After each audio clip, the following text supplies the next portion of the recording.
Shalom. Selamat tahun baru bagi kita semua. Ya, nggak terasa setahun kita nggak ketemu, ya. Karena minggu lalu masih tanggal 31. Maka tahun ini kita boleh dibilang setahun secara tahun kalender, tapi sebenarnya hanya 1 minggu, ya. Tema untuk ibadah awal tahun baru kita adalah tahun baru, strategi baru. Ya, gambar di layar sangat menarik. Itu saya gambarkan seolah-olah itu adalah tangan Tuhan. Walaupun Tuhan nggak ada tangannya ya. Ya, tapi itu seolah-olah tangan Tuhan yang memberikan petunjuk bagi umatnya untuk apa? Untuk umatnya mengikuti apa yang Tuhan tunjukkan. Ya, tangan Tuhan tidak kelihatan. The invisible hand of God. Tetapi itulah yang sepatutnya dan memang sudah seharusnya untuk kita ikuti agar kita tidak salah arah di dalam kehidupan ini. Perenungan firman Tuhan didasarkan dari beberapa ayat ya dari Perjanjian Lama maupun Perjanjian Baru seputar tentang tahun dan juga tentang strategi atau rancangan atau rencana. Yang pertama dari Mazmur 65 bait yang ke-12, demikian sabda firman Tuhan. Engkau memahkotai tahun dengan kebaikanmu, jejakmu mengeluarkan lemak. Ya, ini menggambarkan bagaimana Tuhan sudah mempersiapkan sepanjang tahun dengan berbagai-bagai kebaikan. Dan ketika dikatakan mengeluarkan lemak itu tidak negatif. Ya, kalau sekarang kan banyak, apalagi wanita ya, misalnya dengar kata lemak itu langsung, saya nggak mau lemak, ya, saya nggak mau banyak lemak. Ini bukan itu, karena pada saat itu lemak itu adalah bagian Tuhan. Ya, kalau mempersembahkan korban, lemak itu dibakar, ya, itu yang dipersembahkan kepada Tuhan. Nanti imam ada bagian dagingnya, ya, karena apa? Lemak itu wanginya luar biasa, itu maksudnya. Ya, maksudnya jejak Tuhan itu mengeluarkan kebaikan, ya, kebaikan, wewangian yang begitu indah ya. Kemudian ayat berikutnya Amsal 15 ayat 22. Rancangan gagal kalau tidak ada pertimbangan, tetapi terlaksana kalau penasihat banyak. Nah, di dalam melakukan perencanaan perlu ada banyak pertimbangan. Bahkan dikatakan kalau tidak ada pertimbangan, rencana akan gagal. Ya, kalau bahasa di ilmu manajemen modern kan dibilang kalau gagal berencana, Anda sedang berencana gagal. Ya, kalau tidak merencanakan pasti akan gagal. Dengan kata lain seperti itu. Itu pun rencana perlu ada penasehat. Ya, kalau sekarang bilang ada reviewer, ya, ada orang yang ahli tanya, ini kira-kira bagaimana? Ini applicable nggak, achievable nggak, bisa dilaksanakan, bisa dicapai atau tidak. Ya, kemudian satu pasal berikutnya, Amsal 16 ayat 3. Serahkanlah perbuatanmu kepada Tuhan, maka terlaksanalah segala rencanamu. Nah, di sini perbuatan itu adalah bagian dari eksekusi, bagaimana menjalankan rencana. Nah, di dalam menjalankan rencana pun harus diserahkan kepada Tuhan. Supaya apa? Supaya rencana yang baik yang sudah dituntun oleh Tuhan di dalam melaksanakannya pun perlu pertolongan Tuhan di sana. Ya, kalau tidak nanti rencananya baik, eksekusinya melenceng. Ya. Kemudian Yesaya 55 ayat 8 dan 9. Sebab rancanganku bukanlah rancanganmu dan jalanmu bukanlah jalanku. Demikianlah firman Tuhan. Seperti tingginya langit dari bumi, demikianlah tingginya jalanku dari jalanmu, dan rancanganku dari rancanganmu.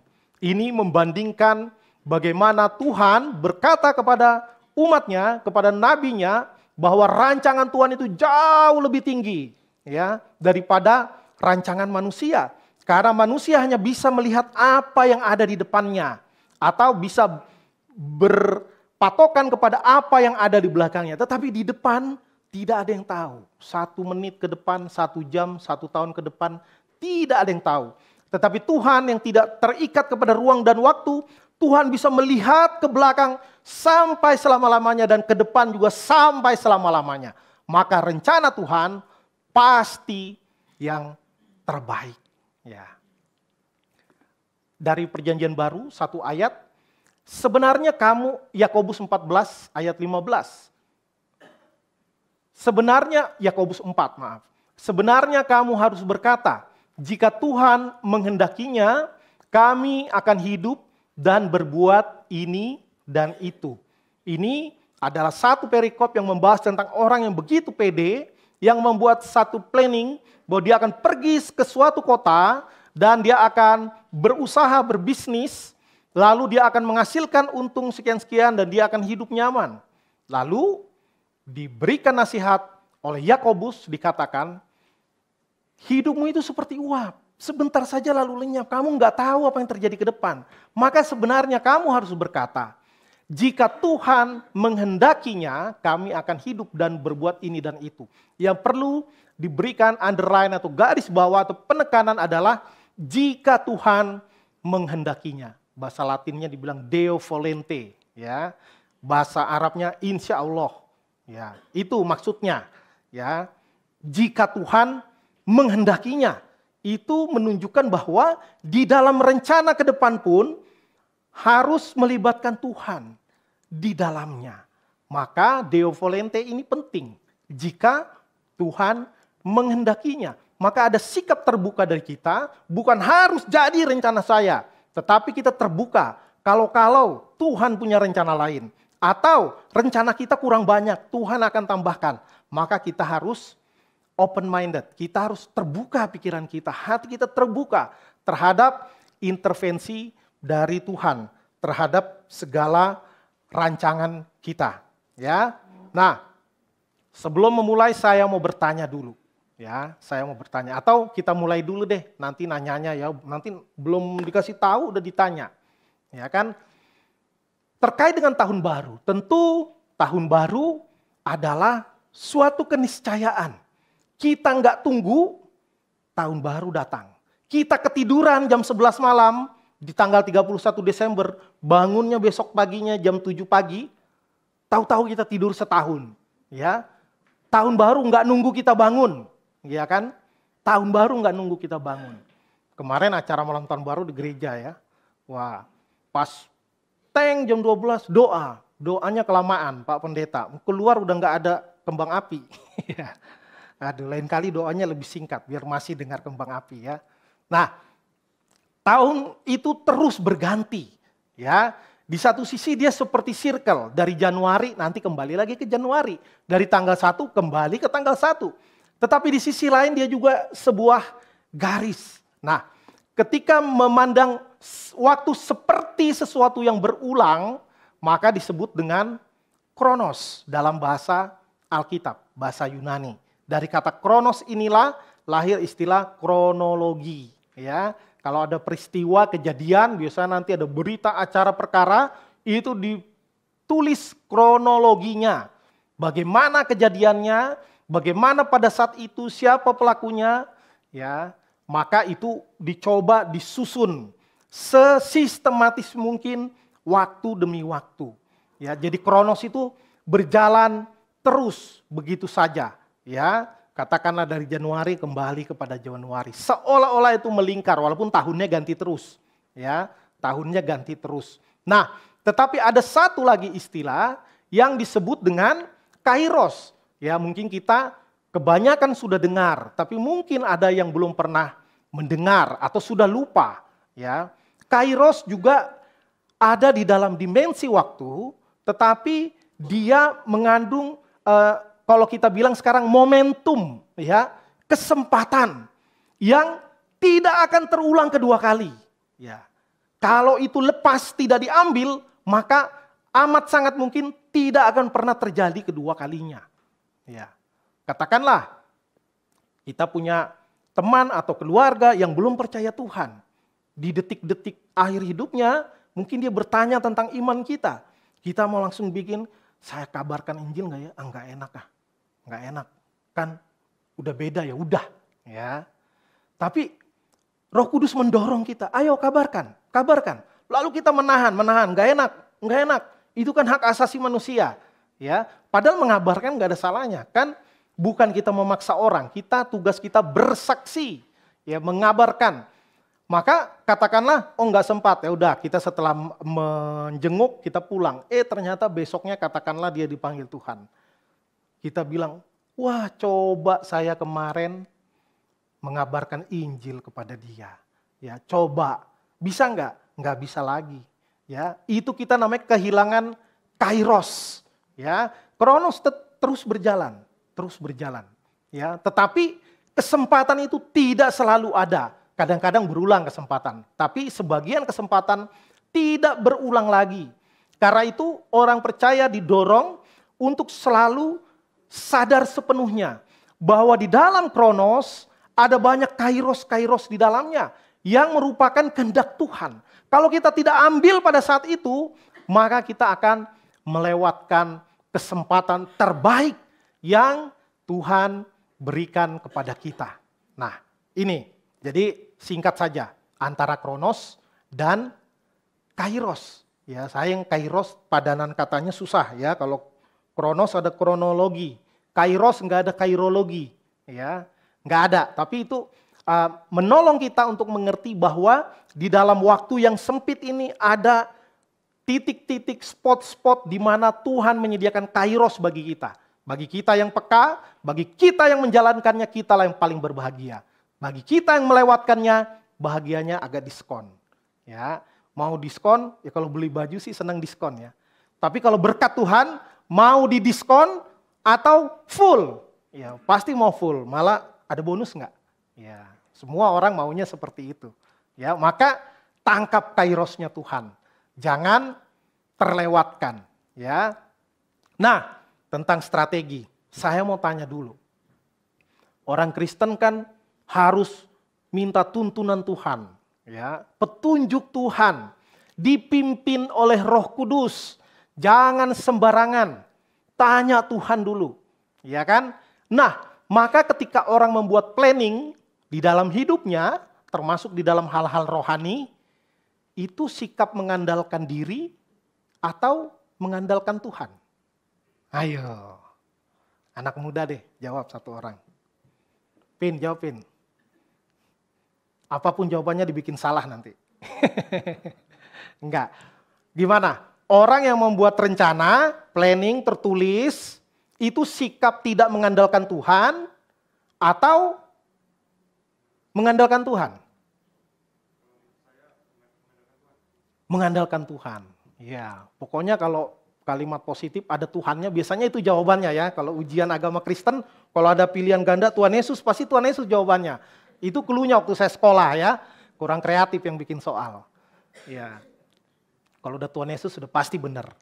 Ya, ini adalah sebuah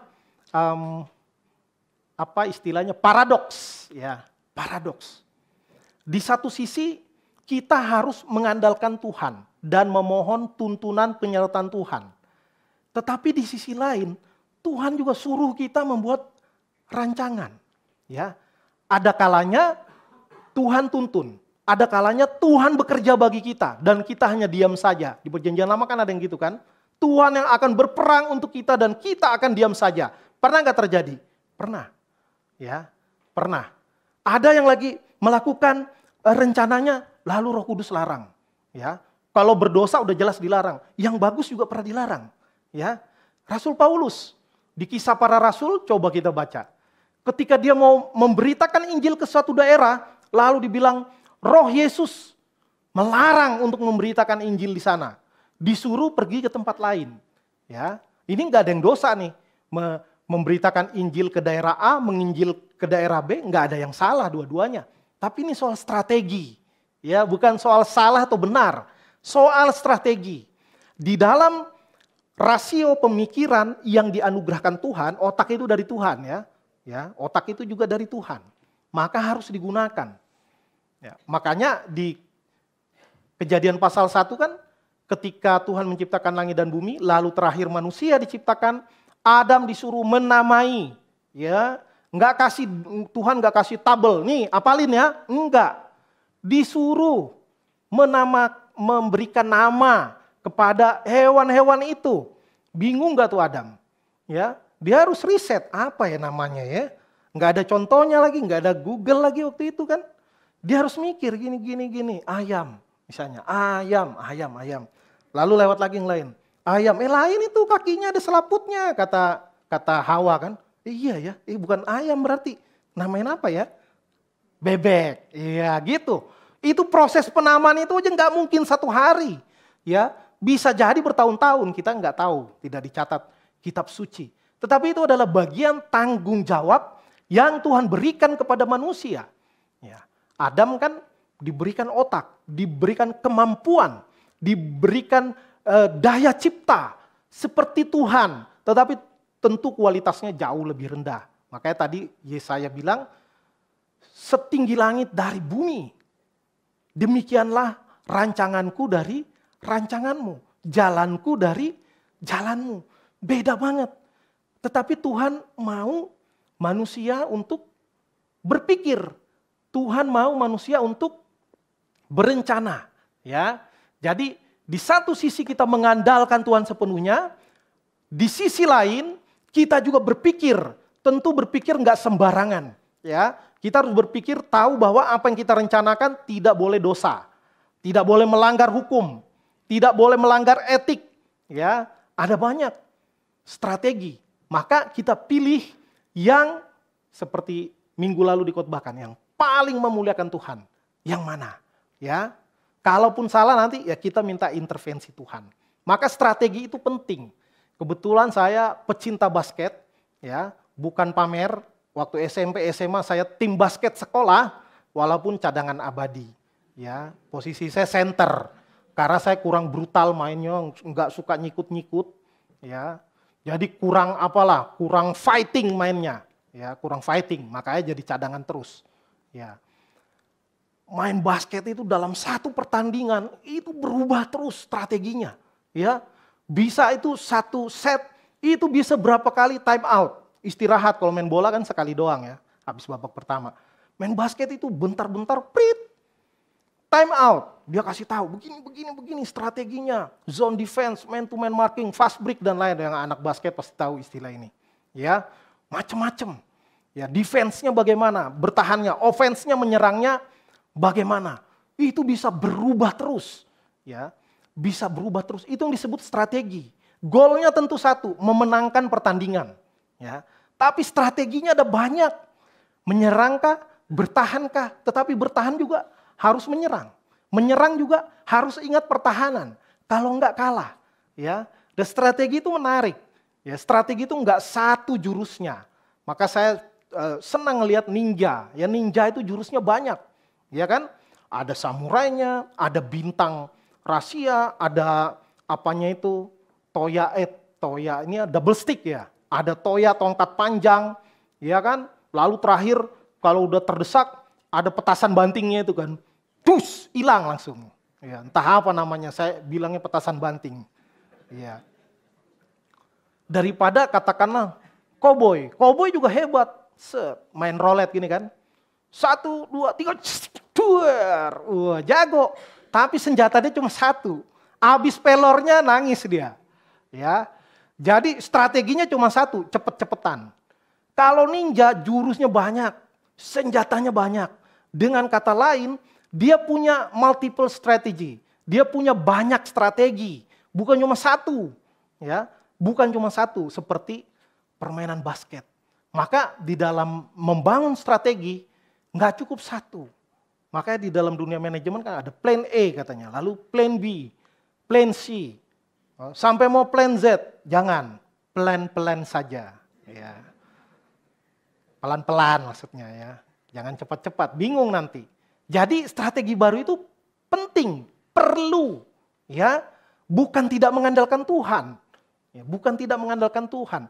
Tempat Tuhan adalah menolong kita berpikir ketika berencana kita berdoa memohon tuntunan Tuhan. Lalu ketika melaksanakannya kita memohon juga tuntunan Tuhan, tadi serahkanlah perbuatannya kepada Tuhan, maka terlaksanalah segala rencanamu. Ya.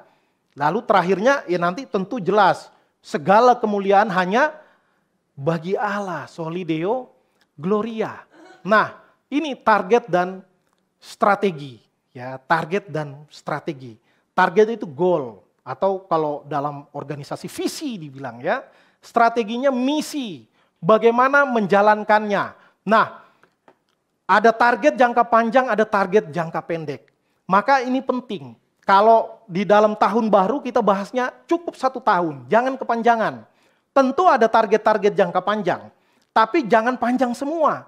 Itu tanda-tanda kita mau santai-santai saja.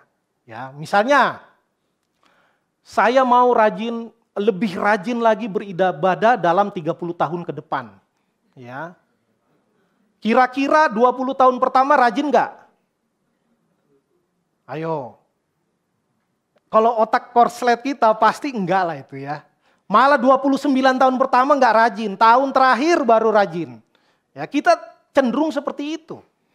Diberikan tugas apapun, tak oleh dosen, tak oleh bos kita, nanya deadline-nya kapan? Ya, itu yang pertanyaan paling penting, deadline-nya kapan? Bukan paling cepat selesainya kapan bolehnya? Enggak. Kita tanya batas akhirnya. Nanti nunggu ujung dekat batas akhirnya baru kita kerjakan. Ya. Itu manusia, ya. Tapi saya nggak mau bilang manusiawi. Itu namanya menormalkan yang tidak normal. Ya. Maka ada target jangka pendek. Itulah tadi pengertian kairos. Ya, paling tidak ada target dalam 1 tahun. Ya, target dalam 1 tahun. Dalam hal apa saja. Entah kita ada body goals, kita mau bentuk tubuh lebih bagus, lebih sehat, lebih fit, maka perlu bikin target. Targetnya jangan 30 tahun. Ya, target-target yang masuk akal di dalam waktu. Jangan juga misalnya saya mau menurunkan berat badan 15 kilo dalam 3 jam. Operasi lemak kali bisa ya, sedot lemak semuanya ya. Itu tidak wajar ya. Tapi kalau katakanlah tahun ini saya mau cukup tidur minimal 5 jam sehari misalnya. Kalau bisa 8 jam sehari. Nah, itu masuk akal. Atau katakanlah saya ingin lebih fit dengan cara apa, misalnya mau menurunkan berat badan 5 kilo dalam tahun ini. Wah, itu sangat masuk akal. Sangat masuk akal. Maka melalui target itu akan ada strategi-strategi yang kita jalankan. Ya, jangan nanti dari Januari sampai November nggak pernah olahraga. Ya kan? Desember baru, waduh saya ada nih bikin resolusi tahun ini. 5 kilo tinggal 1 bulan. Ya, akhirnya kita menyiksa diri. Ya, orang Natalan makan kue, saya puasa. Wih, orang salut. Natalan dia puasa, kita makan kue, ya kastengel, ya kan kembang goyang kalau orang Batak. Dia puasa, luar biasa, apalagi hari biasa. Padahal karena dia nunda-nunda. Target 1 tahun itu di ujung tahun baru dia kerjakan, dia uber-uber setengah mati. Ya, jadi itu salah strategi.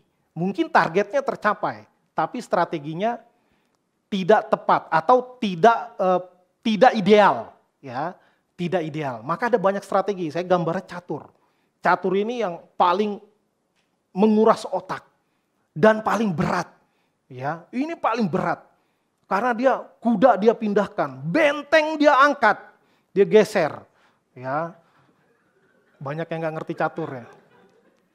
Raja dia pikul, dia suruh pindah ke sana. Ya, luar biasa, ini berani benar nih rakyat jelata. Ya, tapi ini sangat filosofis. Ini gambar bidak catur, ini anak nih, bocil. Ya, tapi dibikin itu ada sinar, ada bayangannya itu menteri ya.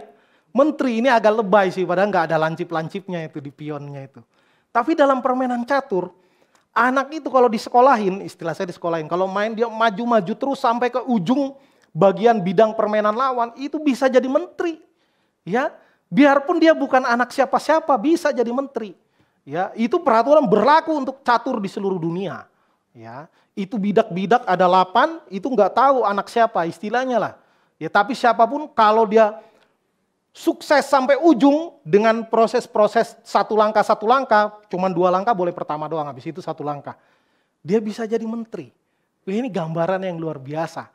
Perlu strategi, ya kan? Yang hobi catur udah tahu lah. Saya nggak hobi, cuman tahu dikit-dikit, tahu jalannya lah. Ya kalau jago enggak, ada pembukaan, ada pertahanan Sisilia kalau nggak salah ya. Entah ada Queen Gambit atau apa gitu ya. Pokoknya banyaklah strateginya. Ada yang menyerang, ada yang bertahan. Biasanya kalau yang bidak putih itu nyerang biasanya. Kalau yang hitam biasanya bertahan. Tapi ada orang yang cenderung bertahan terus ya. Belum apa-apa langsung rocker. Ya, itu yang pemain catur yang ngerti. Ya.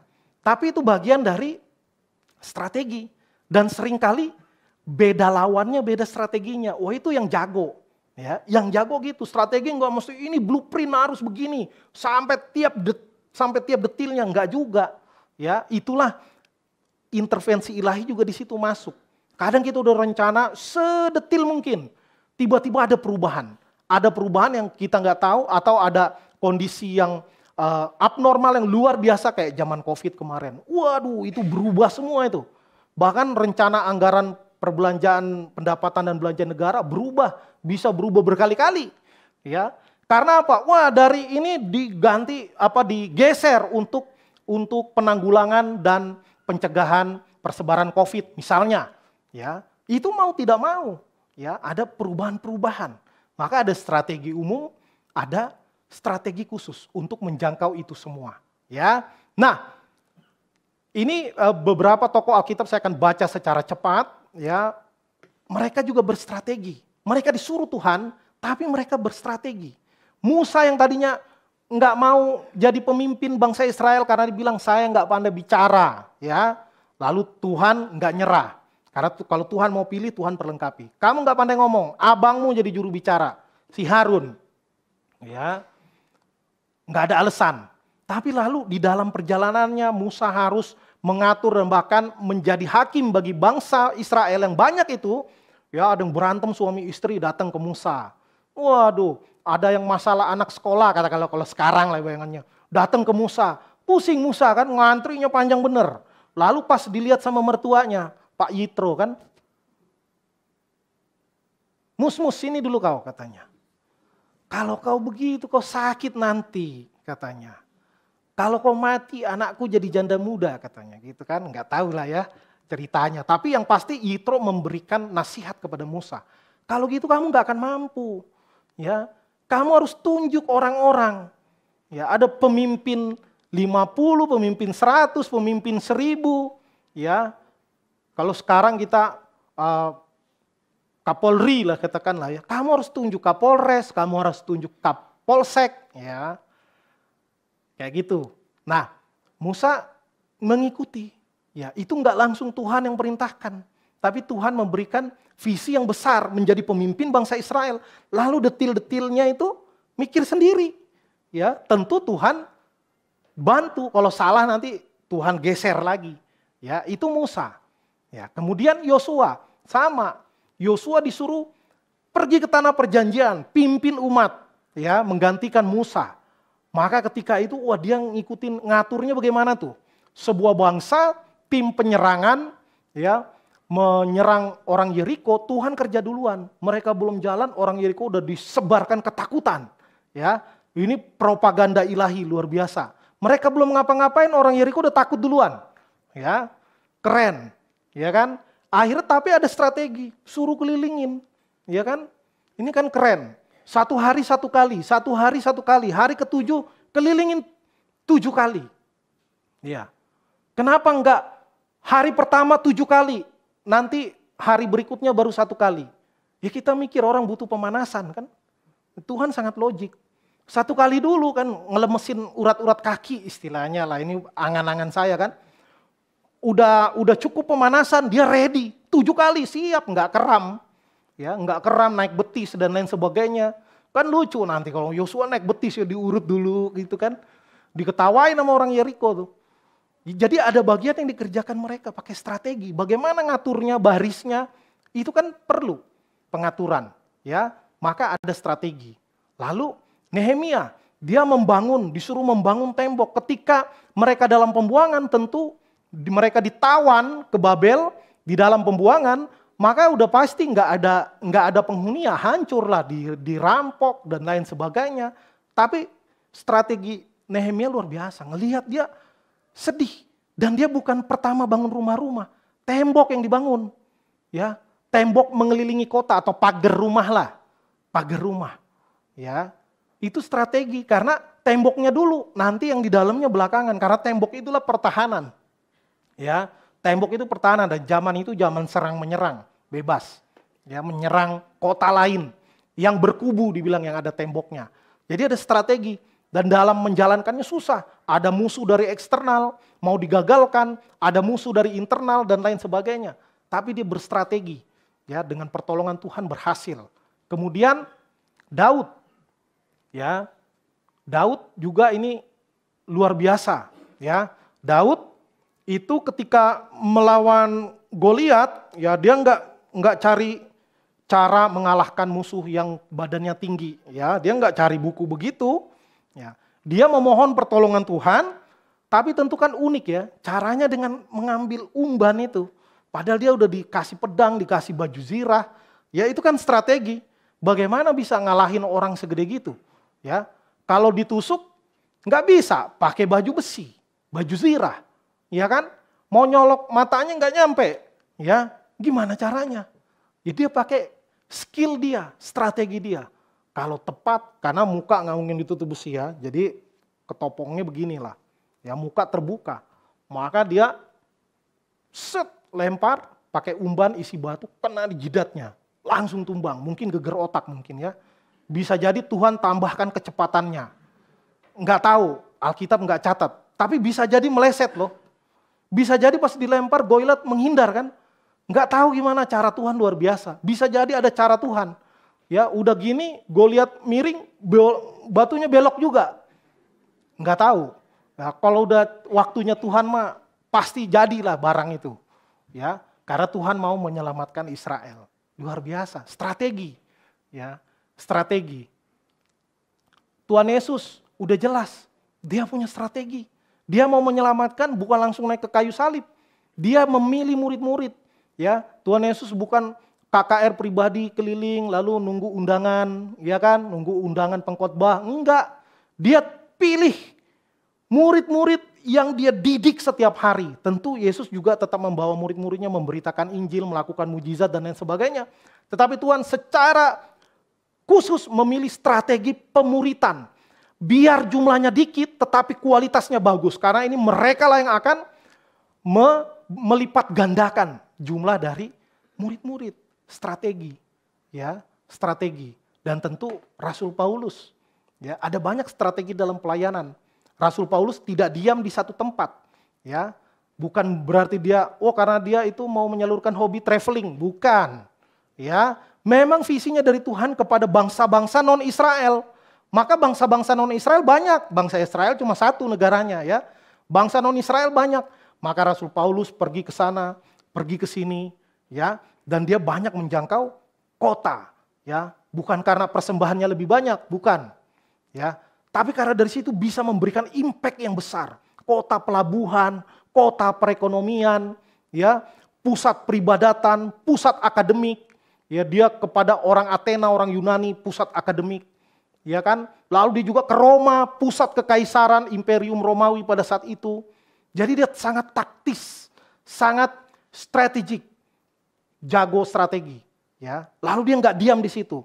Dia pilih orang yang bagus itu, dia muridkan, dia tinggal di situ. Mungkin ada yang tinggal 1 tahun, 2 tahun, 3 tahun. Dia muridkan, dia delegasikan. Kamu jadi pemimpin di sini, Timotius, Titus, lalu dia pindah, lalu dia pindah, lalu dia pindah. Ini sangat strategis. Ya, maka strategi itu penting. Ya, nggak mungkin setiap dikit-dikit nanya Tuhan, dikit-dikit nanya Tuhan. Ya, misalnya kita biar rohani nih kan, dikit-dikit nanya Tuhan kan, mau makan, bukan makannya berdoa dulu, mau milih apa ya Tuhan? Ini ada gado-gado, soto Betawi, yang mana yang kehendak Tuhan ini? Kalau saya Tuhan saya jitak gitu aja nanya, ya mikir, ya kan? Ya kalau soal yang berat-berat boleh lah ya nanya Tuhan, Tuhan bingung ini kehendak Tuhan bukan. Saya mau menikah tapi misalnya selama pacaran kayaknya dia kurang tanggung jawab atau dia kasar atau lain sebagainya, itu perlu tanya Tuhan. Ya. Tapi kalau ngelihat menu aja berdoa dulu, waduh luar biasa dah. Ya, tapi mau makan berdoa dulu oke. Ya, itu bagus. Tapi jangan sampai lebay gitu ya. Nah, ini saya sudah sampaikan di doa pagi kemarin. Ide resolusi 2024 ada banyak sekali. Kebanyakan untuk diri sendiri. Ya, saya mau bergerak lebih banyak dan duduk lebih sedikit. Ya, supaya enggak sakit pinggang dan lain sebagainya. Saya mau minum air putih lebih banyak. Ya, itu bagian dari resolusi. Lalu ada bagian-bagian yang menyatakan tentang kehidupan. Nah, itu penting semua di semua bagian itu. Ya, ada financial, kesehatan, keluarga, rekreasi, hubungan sosial, karir, pengembangan diri. Nah, tentu kita bisa semuanya kita buat resolusinya, ya. Tetapi saya mau mengusulkan dan menganjurkan kepada kita semua bahwa di dalam semuanya itu justru asnya itu titik tengahnya, ini kan banyak potongannya ya kayak pizza ya. Nah, tapi tengahnya itu pusatnya itu harus spiritual atau kemuliaan Allah. Ini spiritual hanya satu potong. Ya, ini saya tidak setuju konsep ini, tapi udah bagus ini. Jadi spiritualnya itu harus di tengah. Maka finansialnya harus terkoneksi. Ya, saya bilang interconnected. Keterhubungan satu dengan yang lain, terutama dengan spiritual. Maka financial, misalnya saya mau tahun ini pendapatan perusahaan kami naik 10% misalnya. Achievable nggak? Bisa dicapai nggak? Bisa. Tapi lalu apa? Supaya tambah kaya, supaya perusahaan saya lebih hebat daripada perusahaan dia, ya. Atau saya pingin naik jabatan, misalnya promosi jabatan itu memungkinkan misalnya di perusahaan kita, ya. Fine, nggak apa-apa. Tapi nilai spiritualnya apa? Kalau saya lebih tinggi apa? Apakah supaya saingan saya itu saya kalahkan? Ya, bukan. Harus ada. Ini harus lebih memuliakan Tuhan. Katakanlah kalau kita secara keuangan lebih baik di tahun ini. Kita pikirkan, oh saya bisa memberkati gereja Tuhan lebih lagi. Saya bisa mendukung pelayanan misi. Ya ada saya pelayanan misi gereja kita. Ada Yayasan Mika di Kalimantan. Ada Yayasan Pama melalui media. Atau saya mau menulis lebih banyak lagi artikel-artikel Kristen. Nah Yayasan Pama bisa jadi saluran. Ya, itu dedikasi saya bagi Tuhan. Bagus. Ya, bahkan rekreasi. Ya, saya mau rekreasi lebih jauh. Ya, kalau tahun ini katakanlah ke Gunung Bromo, ya. Tahun depan saya mau ke Kilimanjaro, ya di Afrika, gunung tertinggi kedua di dunia. Boleh nggak? Boleh-boleh aja orang duit-duit situ, ya kan? Tapi masuk nilai spiritualnya ada. Ya katakanlah kalau doa dari Bromo cuman ketinggian di bawah 3.000 meter. Kalau dari Kilimanjaro dari ketinggian 5.000 meter. Saya mau doa di puncaknya, mungkin lebih cepat nyampainya ke sorga ya karena Bromo mulainya dari sini, Kilimanjaro dari sini, ya lebih tinggi, nyampe duluan. Ya. Atau wah di sana saya mau mengabarkan Injil kepada pendaki-pendaki gunung, wah itu cakep. Ya, pecinta alam juga bisa sangat spiritual. Maka masukkan nilai rohaninya. Saya mau aktif olahraga supaya lebih fit, lebih sehat. Ya, spiritualnya apa? Jangan supaya saya bisa main game 3 hari 3 malam tanpa sakit, misalnya. Keren gak main game 3 hari 3 malam tanpa sakit? Hebat, orang mau pada tumbang. Ya, tapi itu gak spiritual. Ya, kalau saya fit, saya bisa pelayanan lebih banyak, saya bisa mengerjakan tugas lebih banyak tanpa sakit. Itu baru jempol. Ya, maka apa yang bisa kita kerjakan di tahun ini? Ya, yang pertama, catat resolusi kita. Ya, catat apa yang menjadi target dan harapan kita di tahun ini. Kebanyakan orang resolusinya dalam hati, dalam pikiran. Ya, Januari belum habis, udah gagal itu resolusinya. Masuk bulan kedua, udah lupa. Masuk bulan berikutnya lagi. Kemarin apa ya resolusi saya ya? Emang gak dicatat. Ya, maka bagus catat. Sekarang ada handphone, catat, ada catatan di situ. Ya, ada catatan, catat. Ya. Supaya apa? Supaya secara berkala kita bisa lihat. Wih, bulan pertama saya udah gagal. Masih ada 11 bulan. Jangan tunggu bulan terakhir. Ya. Lalu mulai lagi. Ya. Saya beberapa kali, misalnya ini pengalaman pribadi, mau menurunkan berat badan, misalnya. Supaya lebih fit. Kalau mission trip ke kamu kuat mikul motor apa dan lain sebagainya. Kalau KKR keliling itu kan capek ratusan kilometer. Ya. Keren, pas sebelum itu turun berat badan. Setelah itu turun berat badan. Pas Natalan naik lagi. Ya, ini kadang bahaya hamba Tuhan, ya kan. Jumat kan kesian kalau ngelihat hamba Tuhan kayak kurang gizi ya kan. Kasih makan, kasih makan, kasih makan. But. Waduh. Akhirnya Januari resolusinya sama kayak tahun lalu, ya. Sama kayak tahun sebelumnya juga, sama kayak 10 tahun sebelumnya juga. Karena awal-awal berhasil, ujung-ujungnya gagal, ya. Maka catat resolusi kita, buat strategi untuk mencapainya, buat strategi untuk menjaganya, ya, supaya tetap on the track, supaya tetap di jalur yang tepat untuk menggapai resolusinya. Mohon tuntunan Tuhan dari setiap prosesnya, dari perencanaan, pelaksanaan, evaluasi, dan segala kemuliaan bagi Tuhan, dan terbuka terhadap intervensi Tuhan. Tuhan tahu yang lebih baik, ya. Kalau rencana kita gagal, belum tentu itu buruk. Mungkin itu rencana dari Tuhan, supaya dengan turun sedikit kita bisa bouncing, bisa bounce back, mantul lagi, ya kan? Kalau permainan bola basket kan gitu. Kalau jatuh ke bawah jangan sedih. Ketika Tuhan banting itu nanti mantulnya lebih tinggi, dijamin. Kalau nggak percaya nanti beli bola basket, banting yang kenceng, pasti mantulnya tinggi. Ya, kalau udah dipompa ya, kalau belum dipompa ya nggak mantul. Ya, jadi kiranya di tahun yang baru ini kita ditolong Tuhan membuat perencanaan dan membuat strategi bagaimana untuk mencapainya, dan kiranya kita ditolong Tuhan untuk setia kepada nilai-nilai kebenaran, itu kita junjung di dalam perencanaan proses sampai pada akhirnya. Dan ketika Tuhan buat berhasil, ya ingat segala kemuliaan hanya bagi Tuhan. Jangan curi kemuliaan Tuhan, walaupun kemuliaan Tuhan gak bisa dicuri. Itu hanya bahasa biar kita nggak berani. Gitu ya. Kemuliaan Tuhan nggak bisa dicuri. Kalau kita mencuri kemuliaan Tuhan berkurang nggak? Enggak. Kita yang dikurangi oleh Tuhan. Ya, maka biarlah segala kemuliaan hanya bagi Tuhan. Selamat tahun baru bagi kita sekalian. Amin. Mari kita berdoa.